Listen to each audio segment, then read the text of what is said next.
Alright, we're here for Unit 15, Lesson 2. This is about arcs and chords.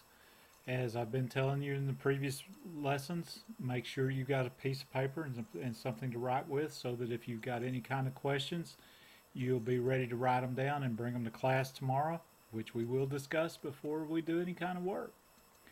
Okay, let's go ahead with arcs and chords then.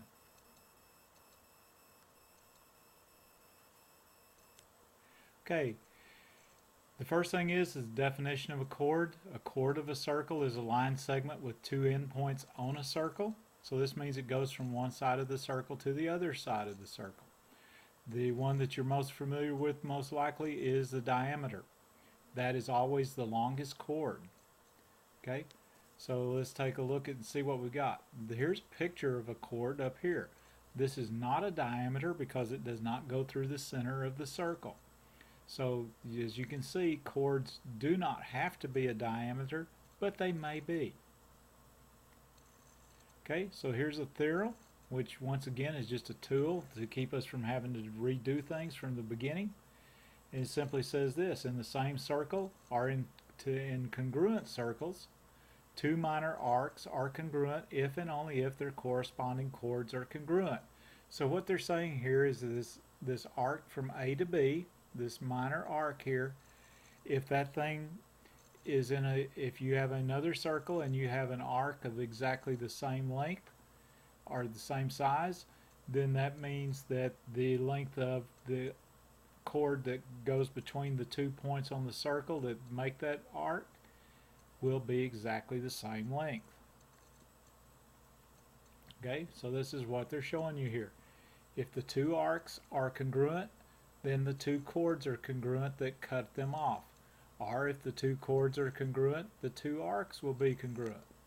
Okay? Which is what it says here. So this means that either way that you state it, one will cause the other. Okay, example 1 says that if PQ is equal to 16 centimeters, they want you to find QR. So PQ is this arc over here on the left of the circle.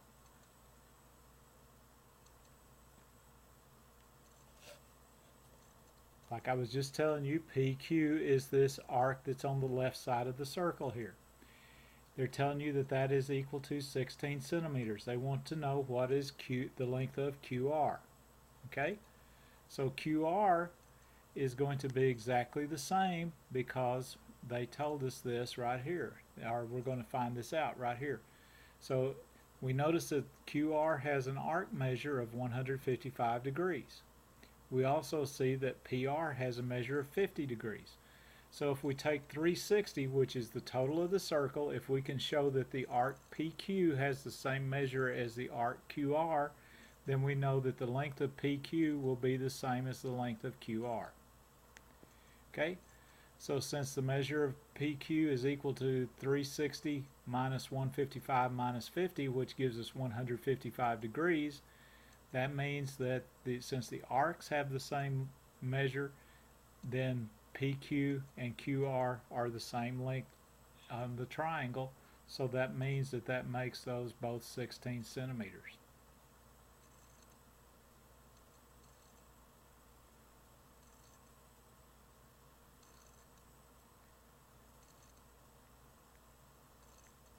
Okay, let's look at another theorem. This theorem says that if you have a circle and a radius or a diameter is perpendicular to a chord, then it bisects both the chord and its arc, which simply means this. If you notice here, we have a radius going to the edge of the circle and it intersects a chord at a 90-degree angle. It's very important to realize that if it has to be at a 90-degree angle. So if it's at the 90-degree angle like this, then the two parts of the chord are exactly equal, and the two parts of the arc that it intersects are equal. Okay, the same thing once again, the converse is true, because if you know that the arc is the same, or if you know that the chord has been cut into two equal pieces by that, and it's a 90-degree angle, then you know that that is a radius or a diameter, which means it goes through the center of the circle.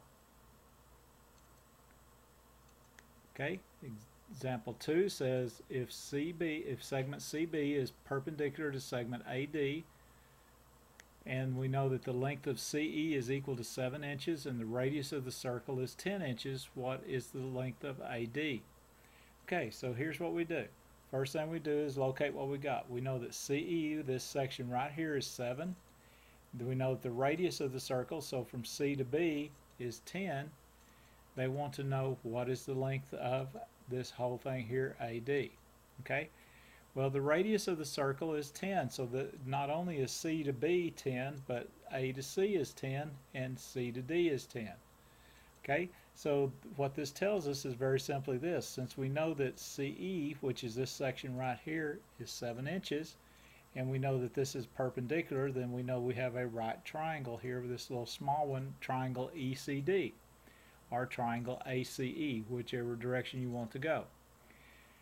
Okay, since we know the hypotenuse is equal to 7, and we know that one of the legs is equal, or actually the hypotenuse is 10, I'm sorry, and the one of the legs is 7, then we simply set up the Pythagorean theorem, and we're going to draw the triangle so that we can see all the pieces. And so x is going to equal the square root of 10 squared minus 7 squared equals the square root of 51, which is approximately 7.14.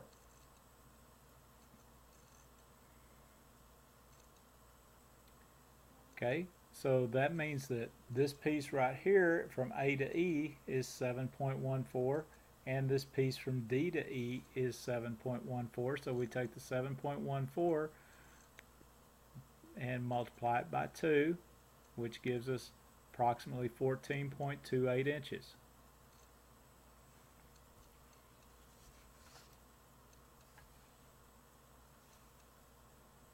Okay. We have another theorem and another example. So let's take a look at what this theorem says. It says in the same circle or congruent circles, two chords are congruent if and only if they are the same distance or equidistant from the center. Okay? So here's what we've got. We know that the distance from E to this chord, CD, is the same as the length from E to this chord, AB. And it's also perpendicular, which is always what we want to see if we're talking about distance. This means that arc AB, or the length of AB, rather the chord AB, is congruent to the chord CD.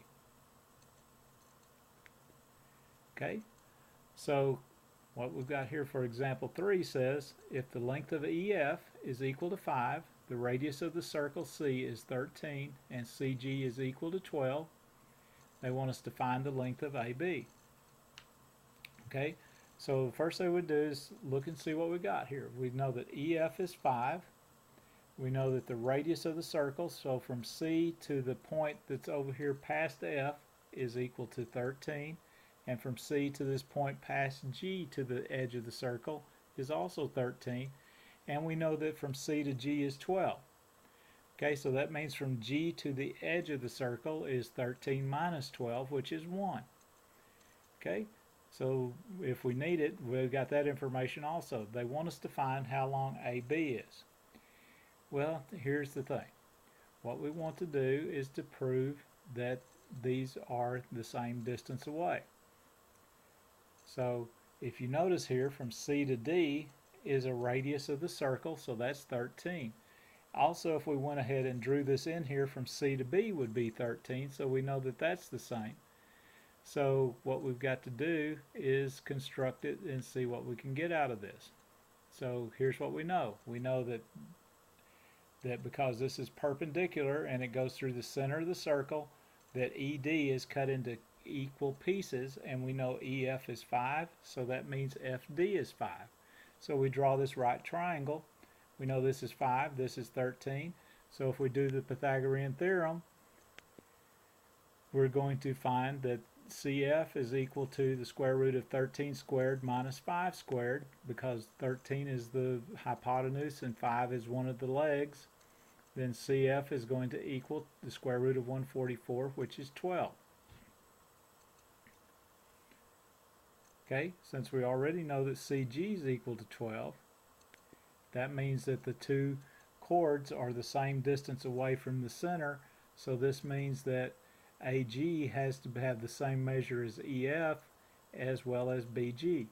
So all of those are going to equal 5. So this means that the length of AB, which is what we were looking for, is 2 times 5, which is equal to 10.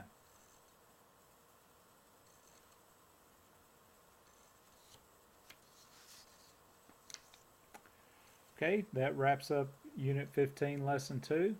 So if you have any kind of questions, be sure you bring them with you to class tomorrow. We'll be glad to discuss them before we start any work. Thank you very much. Good evening.